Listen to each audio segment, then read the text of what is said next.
কোরবানির কিন্তু একদম হৃদয় নিগ্রানো, হৃদয় বিদারক করুণ একটা ইতিহাস রয়েছে। আমরা যে কোরবানি করছি এটা হলো আমাদের বাবা ইব্রাহিমের সুন্নাত। সুবহানাল্লাহ বলেন।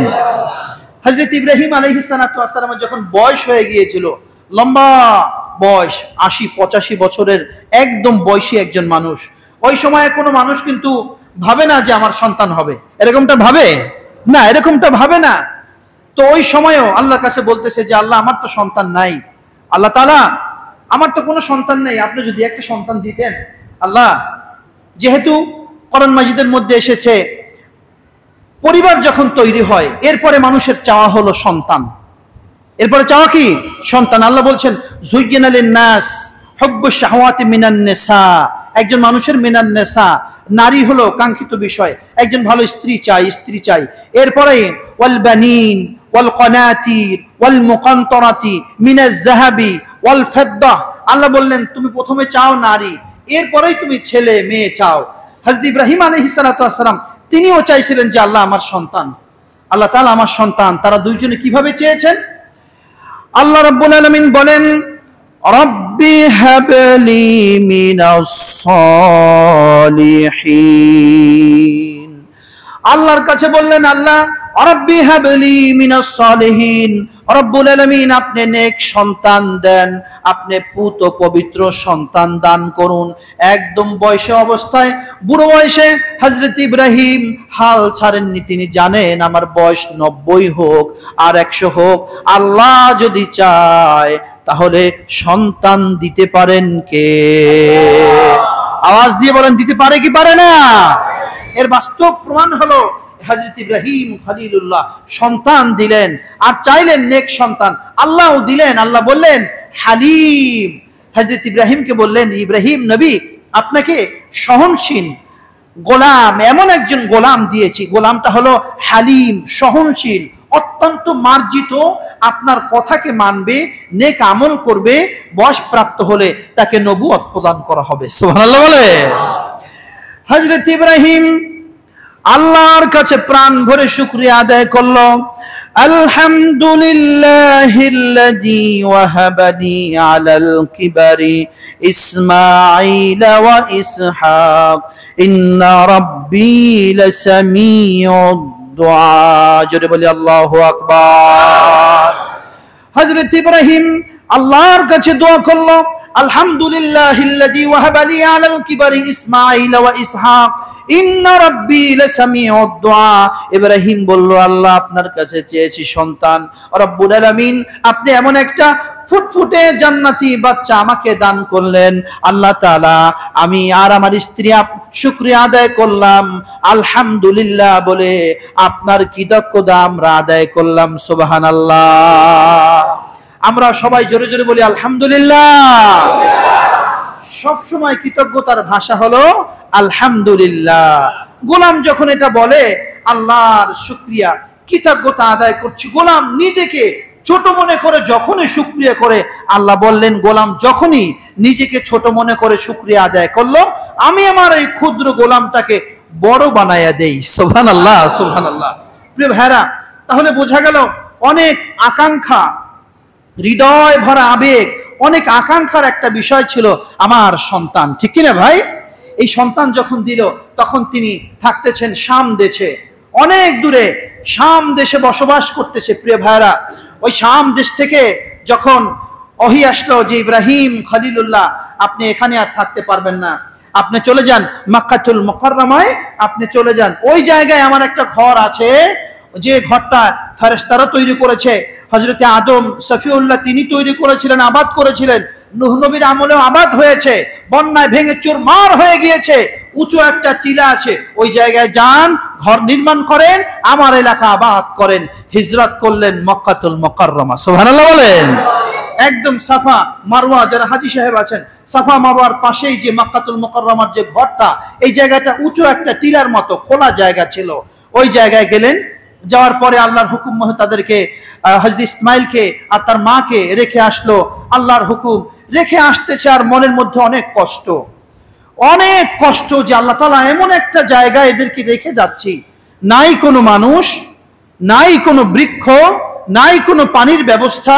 আল্লাহ তাআলা এরা কি খাবে, কিভাবে থাকবে, প্রতিবেশী কারা হবে?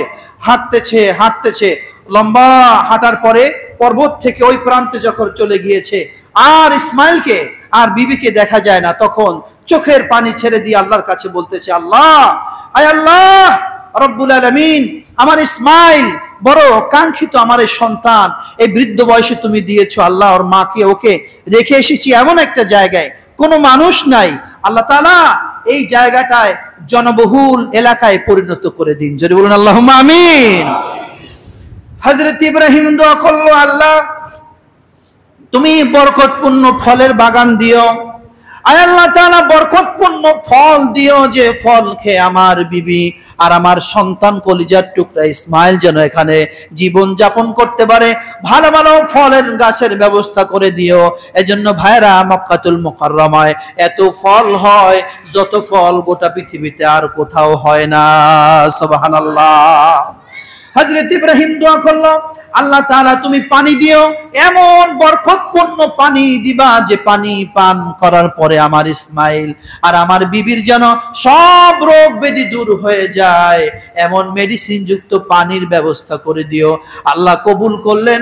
আল্লাহ পাক জমজম কূপের পানির ব্যবস্থা করে দিলেন। তাহলে এই যে বিশাল জনবহুল এলাকা, তাইফে আমরা দেখেছি পাথরের মধ্যে ফল হয়, এত বড় বড় চীনাবাদাম, এত বড় বড় কলা, আপনি একটা খেলে সারাদিনে ক্ষুধা লাগবে না। আর এমন এমন ভালো ফল যেটা আপনি কোথাও চোখে দেখেননি, কিন্তু ওই তাইফের বাগানে আপনি দেখবেন সবগুলো পাথরের মধ্যে। কমলা গাছ, কমলা পরিপূর্ণ, নিচে দেখবেন মাটি নাই, সব পাথর আর পাথর। সুবহানাল্লাহ বলেন। সব আমাদের বাবা ইব্রাহিমের দোয়া। জোরে বলেন, কার দোয়া? তিনি আমাদের বাবা। কেমন বাবা? ইব্রাহিম। তিনি আমাদের নাম রেখেছেন কিরকম? আল্লাহ পাক বলছেন, হুয়া সাম্মাকুমুল মুসলিমিন মিল্লাতা আবিকুম ইব্রাহিম। মিল্লাত বলতে মুসলিম মিল্লাত বোঝানো হয়েছে।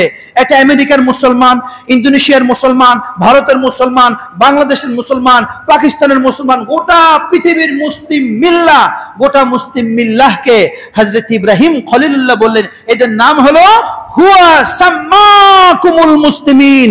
এরা মুসলমান, আমাদের নাম রেখেছেন হযরত ইব্রাহিম। এজন্য ইব্রাহিম হলো গোটা মুসলিম জাতির পিতার নাম হলো হযরত ইব্রাহিম খলিলুল্লাহ। তিনি দোয়া করলেন, তার দোয়ার বরকতে ফল ফসল পরিপূর্ণ ভরে গেল। প্রিয় ভাইরা, ছেলে এখন মোটামুটি হাঁটাচলা করতে পারে, তার বয়স 8-9 বছর, তাফসিরে এসেছে বয়স 14 বছর। এই মোটামুটি একটা শৈশবকাল চলতেছে। এই মুহূর্তে ক্বালা ইয়া বুনাইয়া ইন্নী আরা ফিল মানাম আন্নী আযবাহুকা ফানজুর মাযা তারা। হযরত ইব্রাহিম খলিলুল্লাহ স্বপ্নে দেখতেছেন তার ছেলেকে কোরবানি দিচ্ছে। এত কাঙ্ক্ষিত সন্তান, এত আদর ভালোবাসার সন্তান, স্বপ্নে দেখলো কোরবানি করছে। দ্বিতীয় দিন আবার স্বপ্নে দেখলো, তৃতীয় দিন আবার একই স্বপ্নে দেখলো যে কলিজার টুকরা সন্তানকে কোরবানি দিচ্ছে। যেহেতু নবীদের স্বপ্ন ছিল সত্য, নবীদের স্বপ্ন কি ছিল? নবীদের স্বপ্নও ছিল সত্য। তো নবীদের স্বপ্ন সত্য, এটাও ওহির একটা অংশ। যখন ভাবলেন যে না, এটা তো আমাকে অন্য কেউ, শয়তানও দেখাতে পারছে না, অবশ্যই আল্লাহর পক্ষ থেকে আসছে, তাহলে আমি এই কাজ করার জন্য আমি আমার সন্তানকে আমার এই স্বপ্নের কথা ব্যাখ্যা করি। যখন সন্তানের কাছে বলল, সন্তান বলল, বাবা, আল্লাহ পাক যেহেতু আপনাকে হুকুম করেছেন, অবশ্যই এর মধ্যে কল্যাণ রয়েছে। আমাকে কোরবানি করার জন্য পরিপূর্ণ ব্যবস্থা আপনি আপনার নিজ হাতে গ্রহণ করুন। সুবহানাল্লাহ বলেন। প্রিয় ভাইরা, মানব ইতিহাসে হযরত ইব্রাহিম খলিলুল্লাহর এই যে ঘটনা, এই ঘটনার পরে আর হৃদয় বিদারক আর কবুলিয়তের ঘটনা আপনি খোঁজ করে পাবেন না। ক্বালা ইয়া বুনাইয়া ইন্নী আরা ফিল মানাম আন্নী আযবাহুকা ফানজুর মাযা তারা। যখন তার স্বপ্নের কথা বললেন ইসমাইলের কাছে, ইসমাইল বললেন, বাবা, আপনি প্রস্তুতি নেন, আর আপনি ভালো করে ছুরিতে ধার করে নিবেন, আর আপনি আমাকে কঠিন করে মজবুত করে বেঁধে নিবেন, যাতে করে আমি নড়াচড়া করতে না পারি। আপনার চোখ বেঁধে নিবেন, আমার চোখ বেঁধে নিবেন, যাতে আপনি আমাকে দেখতে না পারেন, আমি আপনাকে দেখতে না পারি, আর আপনি দ্রুত ছুরি চালিয়ে আমার দেহ থেকে আমার মাথাটা আলাদা করে দিবেন, এভাবে যদি আপনি করেন বাবা, তাহলে অতি সহজে আপনি আমাকে কোরবানি করতে পারবেন। কি হৃদয় বিতরক ঘটনা! কোরবানির কাজ শুরু হচ্ছে, ছুরি চালাবে অবস্থায় আল্লাহ সুবহানাহু ওয়া তাআলা পবিত্র কালামে হাকিমের মধ্যে বললেন, আমার ইব্রাহিম সে যেন পরিপূর্ণ কোরবানি একদম করে ফেলছে, সিদ্ধান্ত নিয়ে বাস্তব রূপ দিয়ে দিচ্ছে। আমি তো ইব্রাহিমের মাধ্যমে কোরবানি এটা চাইনি, আমি চেয়েছি আমার ইব্রাহিম আমার কথা মতো তার স্বপ্ন বাস্তবায়নের জন্য উদ্যত হয় কিনা। আল্লাহ বললেন, আমার ইব্রাহিম খলিলুল্লাহ পরীক্ষায় পরিপূর্ণ উত্তীর্ণ হয়েছে। সুবহানাল্লাহ বলেন। জিবরাইলকে বললেন, জিবরাইল জান্নাত থেকে একটা বাহন নিয়ে আসো, একটা জন্তু নিয়ে আসো, আর দুনিয়াতে যাও, দেখো মিনা প্রান্তরে আমার বন্ধু ইব্রাহিম খলিলুল্লাহ তার কলিজার টুকরা অনেক কাঙ্ক্ষিত সন্তান ইসমাইলকে জবাই করতেছে, জন্তু নিয়ে যাও আর আসমান দিয়েই জোরে জোরে আল্লাহু আকবারের তাকবীর দাও। হযরত জিবরাইল বাহন নিয়ে আসতেছেন, সে বাহনে চড়ে আসতেছেন, আর তার সাথে জন্তু, জান্নাতি জন্তু দুম্বা নিয়ে আসতেছেন।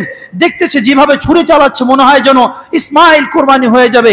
সাথে সাথে আর সুবহানাল্লাহ দিয়ে তাকবীর দিয়েছে, আল্লাহু আকবার। যখন তাকবীর দিল তখন ইব্রাহিম খলিলুল্লাহ তিনি তাকবীর শুনে তিনিও বললেন আল্লাহু আকবার।